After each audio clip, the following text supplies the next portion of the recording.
오늘 하나님 말씀입니다. 누가복음 3장 23절과 38절 두 구절만 읽겠습니다. 첫 구절과 마지막 구절이죠. 누가복음 3장 23절 그리고 38절. 다 찾으셨죠? 한번 같이 읽겠습니다.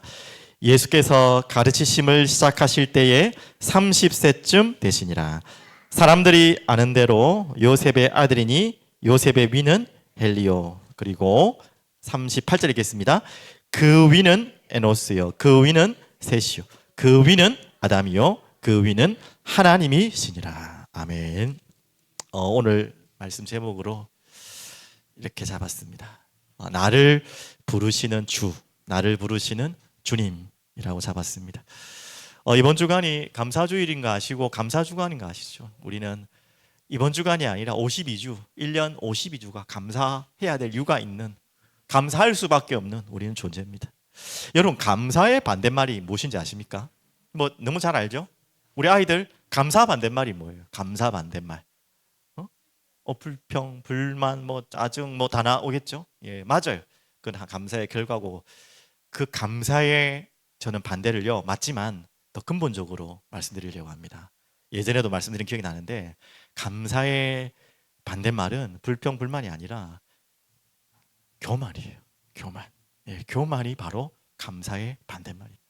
어떻게 보면 불평, 불만이 나올 수밖에 없는 시작은 교만에서 나오거든요.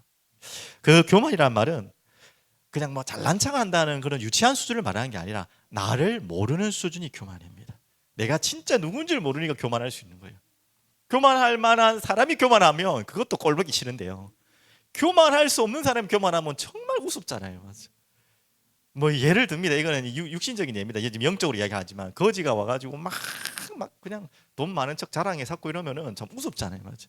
아무것도 없는 사람이 막 뭘 가진 것처럼 하는 게 우습잖아요. 맞아. 근데 그런 이야기를 하는 게 아니라, 여러분과 저가 교만할 수 있는 끈덕지가 있습니까? 교만할 수 있는 끈덕지가 하나도 없거든요. 그런데 우리는 교만할 때가 많죠. 또 그로 인해서 오는 불평과 불만, 투정이 너무나 많죠. 어떤 한 시인이 이런 작은 예화인데, 저도 이제 책을 통해서 본 이야기지만, 김정배 시인, 저도 모르는 시인인데 시적으로 글을 참 잘 쓰셨는데요. 시는 아니고 자기의 일화를 소개한 내용을 봤어요. 문득 자기에게 너무 답답한 일이 생겨가지고 내 편이라고 생각되는 한 사람 생각해 보니까 당연히 자신의 어머니이시죠. 어디 가도 누구한테도 어디를 가도 내 편이 되실 분, 내가 잘못해도 내 편이 되실 분, 누구죠? 자기 어머니 생각이 나가지고 너무 속이 터지고 하소연할 데가 없는데 어머니한테라도 연락해서 하소연하려고 그런 마음으로 울그락불그락 해서 전화를 딱 했는데, 말도 하기 전에 어머니가 당연히 그 사실을 모르고 전화를 받았는데 이렇게 이야기했다 합니다. 네 나이가 올해 몇이냐 그랬답니다. 몇이다 그랬겠죠. 당연히 장성한 어른이 이야기했겠죠. 몇입니다. 야, 그래, 그 나이면 슬픔도 좋은 나이구나 그랬다고 합니다. 그 나이가 제가 어떤 나이인지 모르겠지만 어느 정도 나이가 되신 분이겠죠. 이제 슬픔도 좋은 나이다, 슬픔도 이해할 나이다, 슬픔도 감당할 나이다, 다른 여러 가지 참 시적인 표현인데 어머니도 시인 같아요. 맞죠? 그렇게 하겠대. 그러니까 이제 정말 막 쏟아부으려고 막 불평불만을 쏟아부으려고 했다가 입이 탁 멈춰버렸어요. 그러면서 싱긋이 웃고 그냥 딴 얘기하고 전화 끊었다 하는데, 이분이 믿는 분인 것 같아요. 그러면서 하나님의 말씀으로 적용을 했는데, 여러분과 저도 그럴 때 있잖아요. 가끔 하나님께 우리가 모든 넋두리를 다 하잖아요. 하소연도 하고 다 들어주시는 거 맞아요. 그렇게 해야 됩니다. 근데 한 번씩 이 어머니처럼 평상시에는 모든 넋두리를 다 들어줬대요. 그리고 자기 편이 되어주고 또 그 힘도 주고 그랬대요. 근데 그날만 그냥 자기 이야기를 아예 듣지도 않고 처음부터 그런 이야기를 했다는 거죠. 그래서 하나님 앞에 우리가 나갈 때도 그럴 때 있다는 거예요. 다 하소연하고 들어주시고 우리의 불평불만도 다 들어주시는 분이지만 한 번씩 아무 소리 안 할 때가 있다는 거죠. 우리가 하소연을 하는데도, 우리가 힘든 것을 토로하는데도 아무 소리 안 하실 때가 있다는 거죠. 그러면서 큰 들인가 큰 이야기를 들려주실 때가 있죠. 아무 소리 안 하시고 지금 어머니처럼, 그래 네 나이가 몇이지, 슬픔도 좋은 나이구나 라고 말한 것처럼, 돌려서 말하는 것처럼 하나님도 우리는 하소연하고 막 그냥 불평과 불만을 막 쏟아내는데 그것도 좋은 일이지, 뭐 감사한 일이죠. 그렇게 할 수 있는 게. 하지만 하나님은 딴 얘기로 들을 때가 있다는 거죠. 그럴 때 우리가 허가 찔려서 빙그레 웃음이 나올 때, 정말 허무한 웃음이 나올 때가 있죠. 참, 우리가 어떻게 감히 하나님 앞에 이런 불평과 불만을 호소할 수 있을까? 내가 받은 은혜가 얼마나 큰데, 내가 받은 감사해야 될 것이 너무나 많은데 어떻게 하나님 앞에 내가 이렇게 나올 수 있을까? 라고 이야기할 때가 참 많죠. 광야 40년입니다. 결코 짧은 기간이 아니죠. 제가 서로를 안 넘기고 났네요. 감사 반대말. 그 40년 동안 하나님께서 이스라엘 백성들에게 뭘 가르쳐 주려고 했을까요?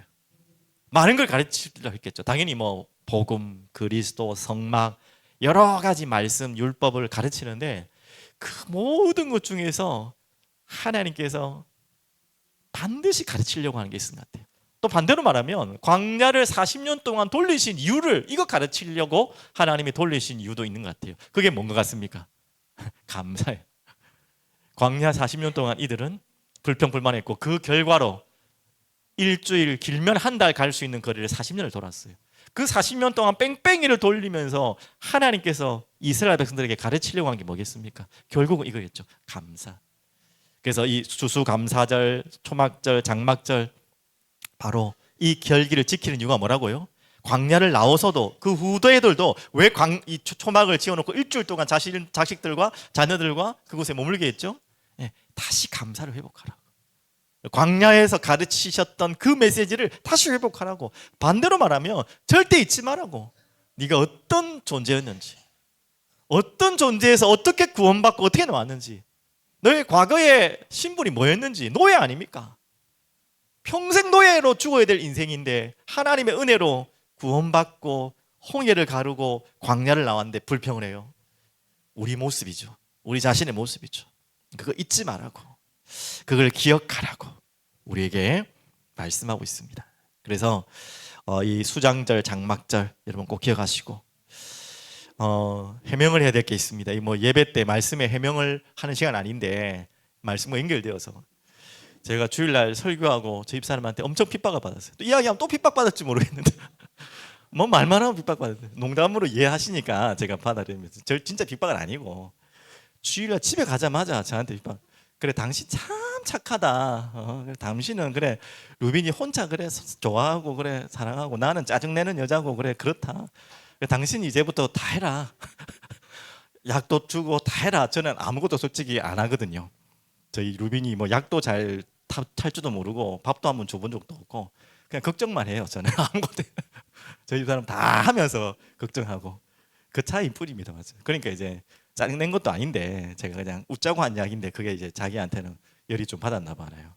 자기가 다 하고 하는데 하여튼 제가 그 이야기를 한 게 아니라 절대 불평한 여자 아닙니다. 그래서 이해해 주시고 제가 해명을 꼭 합니다. 이제 그 이야기 아니고 정말 우리가 감사할 게 너무나 많죠. 우리가 구원받은 은혜가 너무 감사하고 오늘 이제 말씀 23절을 읽었는데 여러분 궁금하지 않으셨습니까? 왜 예수님께서 가르침을 시작하실 때에 30세쯤 되시니라 그랬잖아요. 30세쯤 되시니라.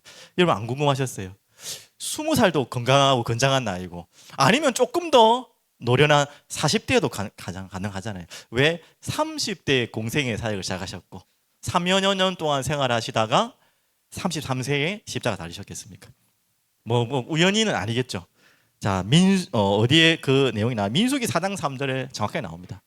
왜 30대부터 공생의 사역을 시작했냐? 더 일찍도 젊은 나이 해도 되는데 그때 이유가 뭐냐면 바로 제사장의 나이가 제사장으로 설 수 있는 나이가 30세 때부터랍니다. 그러면 무슨 의미인지 알겠죠? 30대에 예수님이 사역을 시작했다는 것은 무슨 사역을 감당하기 위해서? 오늘 이거죠. 바로 이야기를 합니다. 대속하신 예수, 제사장 사역을 시작하시기 위해서 하나님 일부러 그 나이에 맞춰서 그 일을 시작하신 거죠. 의미 있죠. 그래서 나를 대속했다는 말을 알죠. 나를 속량했다는 말이고 나를 위해 죽으셨다는 말인데 그래서 반드시 그 속죄에는 뭐가 필요하죠? 구약의 제물의 피가 필요하죠. 그래서 예수의 피란 무슨 말이냐? 생명을 담보로 우리에게 주시는 거예요. 증여하시는 거예요. 그래서 자신의 생명을 죽이시면서 우리에게 생명을 증여하는 사건이 바로 예수의 피의 사건입니다. 이게 영적인 사건이죠. 완전. 그래서 나를 대속해선 예수라는 말에 아까 말씀드린 것처럼 이 예수님은 어떤 일을 하러 오셨다고요? 제사장의 일. 그 제사장 가운데서도 대제사장, 대제사장 가운데서도 참 대제사장, 그렇게 분명히 나오죠. 맞죠? 그 많은 대사장들이 오고 갔지만 그 대사장들이 할 수 없는 참 대제사장으로 오셨어요. 그래서 참 대제사장일 뿐만 아니라 제물로 오셨다 했죠. 그 구절이 바로 우리가 주일날 확인했던 이 구절입니다. 한 번 더 보시겠습니다. 이러한 대제사장은 우리에게 합당하니 거룩하고 악이 없고 더러움이 없고 죄인에게서 떠나 계시고 하늘보다 높이 되신이라. 이런 분이, 자 27절에 그는 저 대제사장들이 먼저 자기를 위하고 다음 백성의 죄를 위하여 날마다 제사 드리는 것 같이 할 필요가 없으니. 그렇죠. 이 인간의 대제사장은 설명 들으셨죠? 자기 자신도 제사를 드려야 돼요. 자기 자신의 죄를 위해서. 하지만 예수님은 그럴 필요가 없어요. 하지만 대제사장으로 오실 뿐만 아니라 뭐라고 했죠? 이는 그가 단번에 자기를 드려 이루셨습니다. 아예 자기를 제물로, 대제사장으로 오실 뿐만 아니라 속제물로 우리를 대속해서 오신 예수님. 자, 이 사건을 여러분이 믿으시잖아요. 이 사실을 믿으시잖아요. 그래서 우리가 은혜로 구원받은 거 아닙니까? 이 은혜 받았다면 아까 서론에 나온 것처럼 우리는요, 감사할 수밖에 없어요. 감사 안 할 이유가 없어요. 우리 날마다 감사하고도 부족하죠. 이걸 모른다, 내가 교만하다, 우리 주제를 모르는 거죠. 우리가 누구인지를 몰랐던 것이죠. 그렇게밖에 해석이 안 돼요. 자, 그러면서 한 구절 더 보시면 베드로전서 1장 18절 19절 하나하나 보시겠습니다. 자, 보겠습니다. 너희가 알거니와 너희 조상이 물려준 헛된 행실에서 대속함을 받은 것은 음이나 금같이 없어질 것으로 된 것이 아니요. 우리가 대속받은 것은 어떻게 됐다고요? 금과 같이 우리가 귀하게 여기는 그것이 아니요. 뭐로 됐다고 합니까? 오직 흠 없고 점 없는 어린 양 같은 그리스도의 보배로운 피로 된 것이니라. 그래서 그분의 보배로운 피로 우리를 구속하시고 대속하시고 대신하셨죠. 우리 죄를. 그리고 여러분 잘 아는 본문인데요, 아브라함에게 약속하신 사건입니다. 왜 그래야 됩니까? 왜 예수님은 우리를 위해 피 흘려 돌아가셔야 됩니까? 이 계약과 언약 속에 어떻게 보면 예수님의 피 흘리심의 사건이 나와 있죠. 자, 아브라함과 계약하고 언약한 사건입니다. 해가 져서 어두울 때에 연기나는 화로가 보이며 타는 횃불이 쪼갠 고기 사이로 지나더라. 조금 아시는 이야기죠. 이미 성경 지식 다 아시는 분이. 하나님께서 아브라함하고 약속을 합니다. 그리고 짐승을 쪼개라고 그래요. 반을 완전히 쪼개서 갈라놓고 그 사이로 지나가시죠. 근데 아브라함은 지나가지 않습니다. 왜 그러냐? 이 중동 지역의 약속의 계약이 이렇게 맺어졌대요. 그래서 당신의 부족과 나의 부족의 대표가 이제 계약을 하죠. 자, 이렇게 계약을 합시다. 약속을 합시다. 이 약속을 어기는 경우에는 어떻게 하자고요? 이렇게 짐승이 배를 가르는 것처럼 찢어진 것처럼 당신도 죽어야 된다는 거예요. 생명을 담보로 하는 약속이었어요. 이 중동의 문화를 가지고 와서 아브라함과 하나님이 약속을 맺는 약속을 나옵니다. 근데 너무 기가 막힌 것은 아브라함은 지나가지 않고요, 하나님만 횃불로 지금 지나가고 쪼갠 고기 사이로 지나가는 장면이 나옵니다. 그러면서 18절에 그날에 여호와께서 아브라함과 더불어 언약을 세워 나와 있죠. 자, 왜 아브라함이 지나가지 않았겠습니까? 이 지나가는 자는 다 찢어져 죽어야 돼요. 우리는 약속을 지킬 수 없는 존재죠. 하나님께서 일방적으로 그 약속을 맺으시고 약속을 이루신 분이, 그분이 누구죠? 그렇게 오신 분이 바로 예수 그리스도. 그분이 우리가 약속을 어겨놓고 아담과 하와가 하나님의 약속을 어기고 자기가 죽어야 되는데 결국은 예수 그리스도를 찢기게 하시고 가르게 하셔서 피 흘리게 하셔서 우리를 대신하셨어요. 그 약속이 우리에게 임하여 우리의 은혜로 우리가 구원받으신 것입니다. 얼마나 큰 은혜입니까? 그래서 감사할 수밖에 없죠. 자, 그러면 이제 그렇게 우리를 대속하신 예수님이 뭐하고 계신다고요? 여러분과 저를 부르시고 계십니다. 부르시고 계세요. 자, 어디로 부르십니까? 은혜의 족보 안으로 부르십니다. 자, 보시죠. 누가복음을 오늘 읽었지만 마태복음에는 거꾸로 아브라함부터 이제 예수 그리스도까지 족보가 쫙 나오죠. 자, 오늘 누가복음은 반대로 예수님부터 거꾸로 올라가서 하나님까지 올라가는 족보가 나옵니다. 자, 이게 바로 무엇 때문에 이 족보를 만들었다고 했고 왜 남겼다고 했습니까? 은혜의 족보를 통해 우리를 초청하시는 사건입니다. 자, 한번 보십시오. 이 예수님이 여러분 알다시피 이 족보에 이름이 기록된 것이 영광스러운 일입니까? 정말 명예로운 일입니까? 정말 부끄러운 일이고 어떻게 보면 정말 안 해도 되는 일입니까? 맞죠? 어떻게 보면 명예로운 족보가 아니에요. 우리는 감사한 족보지만 아니 하나님이 사람의 족보에 굳이 왜 그 이름이 기록하십니까? 정말 그렇죠. 근데 반대로 한번 생각해 볼게요. 그러면 이 예수님의 족보에 들어와 있는 이들의 이름 있죠.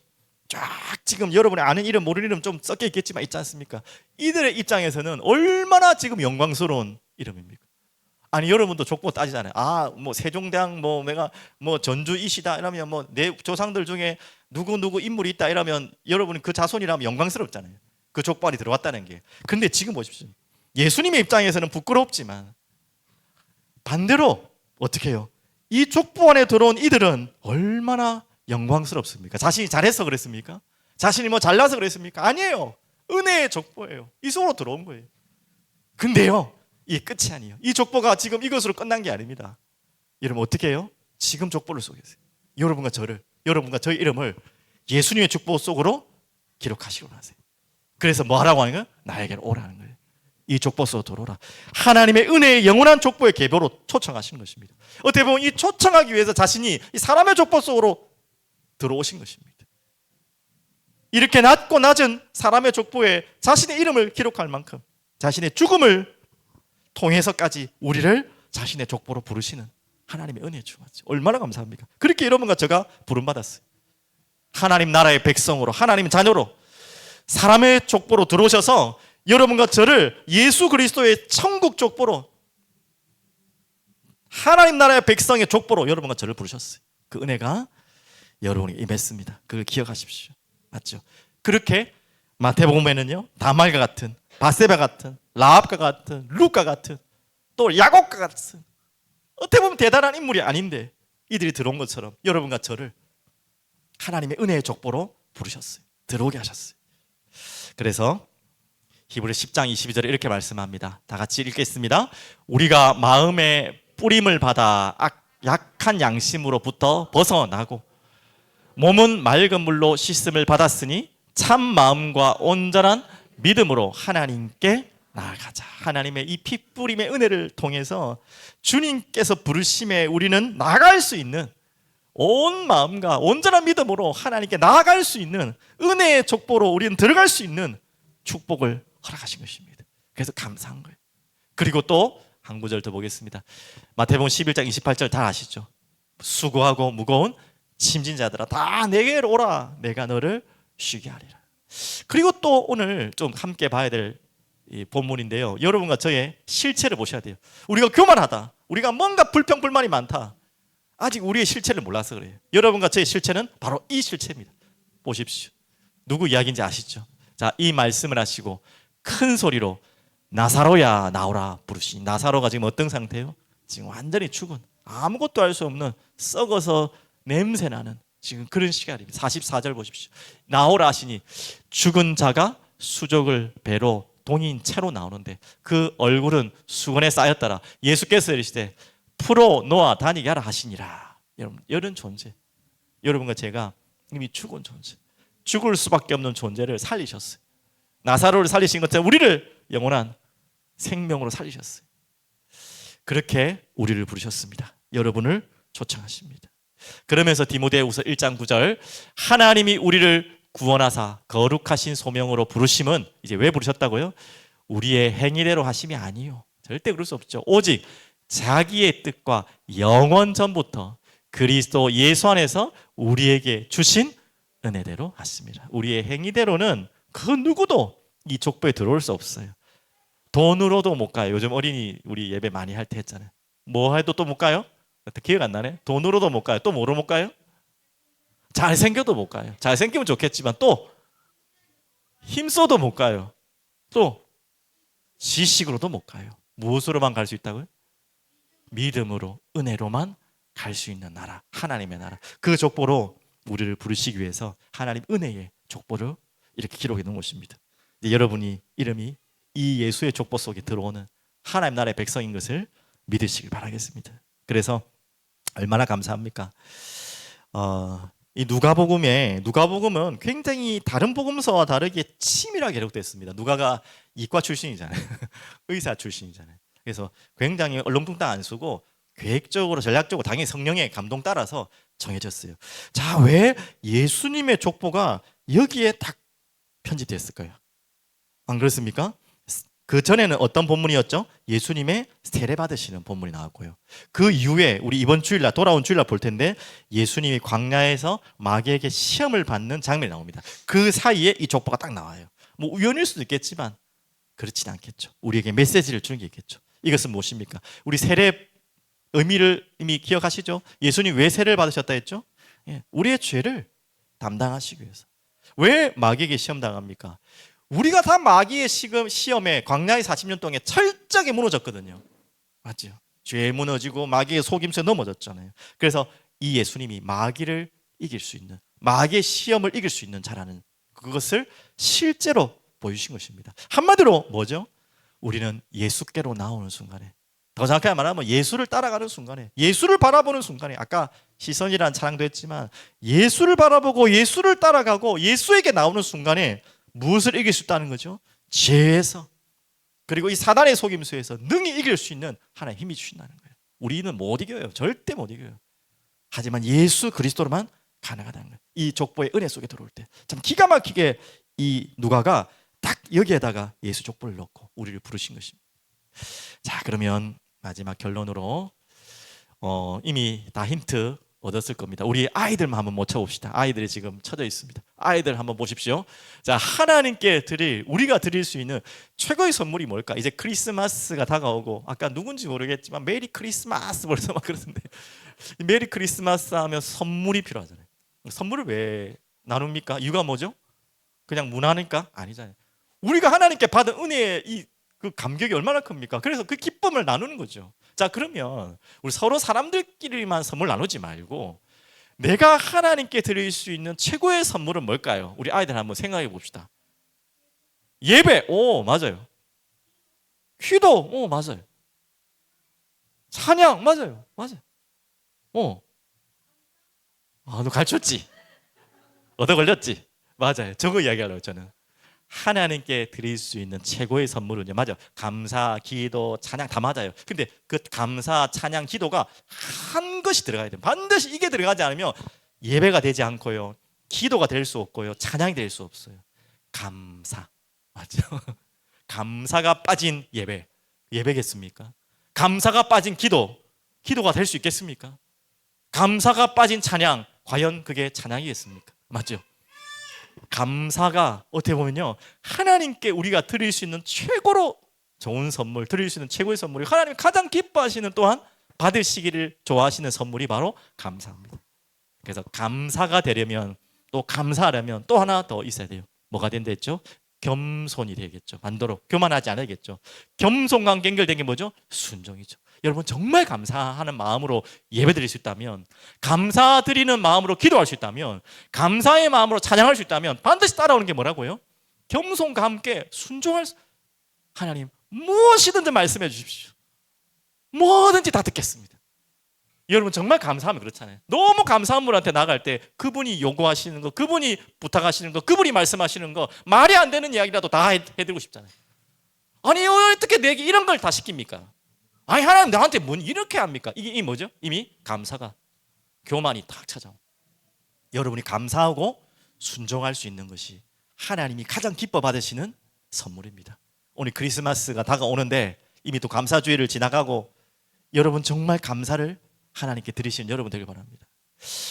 저는 지금 이 시대가 어떤 시대인지를 오늘 구직 광고를 하나 봤는데, 관심 있는 분은 잘 들으시고 지원해 보시면 좋겠습니다. 구직 광고를 어떻게 들었는데요, 무슨 구직 광고가 나왔냐, 정말 특별한 일이 있어요. 돈도 괜찮게 줘요. 혹시 관심 있으면 저한테 연락하십시오. 제가 보는 데가 있기 때문에. 무슨 일이냐면, 이런 일이 있답니다. 개 사진사. 쉽게 말하면 개 유치원 있잖아요. 어린이집 우리 있던 것처럼 개 유치원에서 그 개를 사진 찍어주는 직업을 찾는데요. 그런데 오전만 하면 된대요. 오전 해봐야 12시 이전이니까 별 시간 안 되잖아요. 한 4-5시간 되려나? 근데 월급이 150 괜찮잖아요. 예. 그리고 4대 보험도 해준답니다. 그리고 그 방학 동안에도 다 준답니다. 뭐 일당이 아니고 월급으로 그대로 방학 쉬는 때에도 다 월급이 다 나온대. 150 괜찮죠? 혹시 뭐 관심 있는 분은 그 말을 들으면서 조금 좀 개를 키우신 분한테는 제가 뭐 하는 게 아니고, 야, 시대가 이렇게까지 왔구나. 어린이집에도 우리 선생님들이 사진 그냥 찍잖아요. 그래갖고 막 부모한테 보내는데, 지금 개 유치원에는 그냥 그 사진이나 아이가 전문 사진가, 그 사진만 찍어. 다른 거 아무것도 안 해. 개를 돌보는 것도 아니고 사진만 딱 찍어주는데 한 4-5시간 하고 한 달에 150 벌고 하면 괜찮잖아요. 뒤에 또 알바 뒤에 오후에 다른 거 하면 되니까. 혹시 사진 잘 찍으신 분은 야, 참 우리가 나쁜 이야기 하려는 게 아니라 부유해 졌구나. 정말 많이 부유해 졌구나. 그런데 또 반대로 말하면 그렇게 많은 애완견이 있다는 것은 그만큼 우리의 마음이 공허하고 위로가 필요하고 또 허전하구나 라는 반증이 될 수도 있겠죠. 맞죠? 그래서 여러분에게 정말 감사와 함께 정말 하나님이 주시는 이 너무나 풍요로운 시대에 가장 많이 찾아올 수 있는 게 이 불평, 불만과 공허함이거든요. 여러분, 그 시대에 정말 하나님을 예배하고 찬양하는 감사의 선물을 드리시기 바랍니다. 마지막 한 가지만 얘기할게요. 저는 한번 뭐 다른 이야기 아니고 꼭 한번 가보고 싶은 곳이 생겼어요. 별로 그렇게 가보고 싶은 곳이 많이 없었는데 뭐 전도 선교 위해서 말고는. 근데 이곳은 꼭 가보고 싶어요. 어떤 곳이냐면 이제 어디냐면 터키의 가파도기아라는 곳이 있어요. 그곳에 뭐가 있냐면 지하 30m. 지하 30m가 작진 않죠. 지상 30m면 어느 정도 알죠? 굉장히 높은 20-30층 아파트는 되겠죠. 맞죠? 그 정도 아파트의 높이의 깊이가 지하로 30m 파여있다 합니다. 그리고 그 지하 30m에 한 5천여 명이 살 수 있는 곳이 파여있다 합니다. 그곳이 도대체 무엇일까요? 우리 아이들 맞춰보십시오. 우리 오늘 아이들 많이 와가지고 질문합니다. 그것도 지금 만들어진 게 절대 아닙니다. 2000년 전에, 이제 힌트가 됐죠? 2000여 년 전에 어떻게 지하 30m, 우리 공사하시고 하시는 분들은 상상이 안 가죠. 맞죠? 그때 무슨 기계가 있는가? 손으로 뭐 삽도 제대로 없잖아요. 30m를 팠는데 5천 명이 거주할 수 있는 공간을 만들었대요. 뭐 어느 정도겠습니까? 그것이 왜 그렇게 만들었겠습니까? 우리 아이들 맞춰보세요. 그게 뭘까요? 예. 왜 손 들었어요? 그곳을 카타콤이라고 합니다. 들어보셨어요? 카타콤.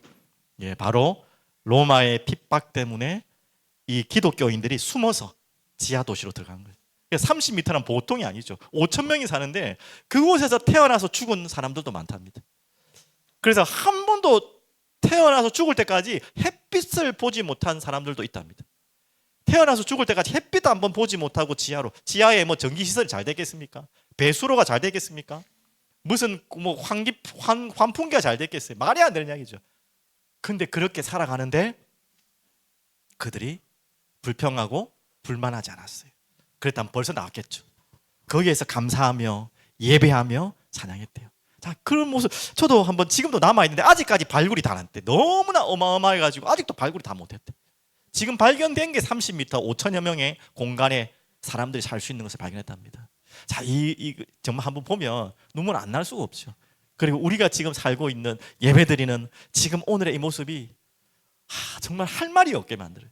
거기는 한번 우리 기회 되면 다 같이 한번 가봤으면 좋겠어요. 그래야 그때부터는 불평 불만이 안 나올 것 같아. 뭔 소리를 못 할 것 같아. 뭐 신앙생활 하는데 뭐가 불편하다 뭐 아무 말도 못 해. 진짜 감사밖에 안 나올 것 같아. 조금 극단적인 이야기지만 극단적인 사실이기 때문에 오늘 여러분에게 진짜 회복할 답이 있죠. 하나님께 드릴 최고의 선물, 오늘 감사를 회복하는 여러분과 저희 되기를 간절히 축복합니다. 기도하겠습니다. 주님, 감사합니다. 찬양합니다. 그래서 주님을 예배합니다. 주님, 오늘도 우리에게 그냥 그런 모습으로 앉아있지 않게 하시고 우리를 권하신, 우리가 누구인지를 알고 어디에서 구원받았는지 알고 우리를 구원하신 분이 누구이시고 어떻게 나를 구원했는지 알고 그분이 나를 부르시는 그 음성을 듣고 주님 앞에 감사로 순종으로 기쁨으로 나오게 하여 주시옵소서. 지금도 주님을 감사로 찬양할 수 있도록 우리 마음을 성령께서 어루만져 주시고 깨워주시고 돌이켜 주시고 회복케 하여 주시옵소서. 예수 그리스도 이름으로 감사하며 기도드립니다. 아멘.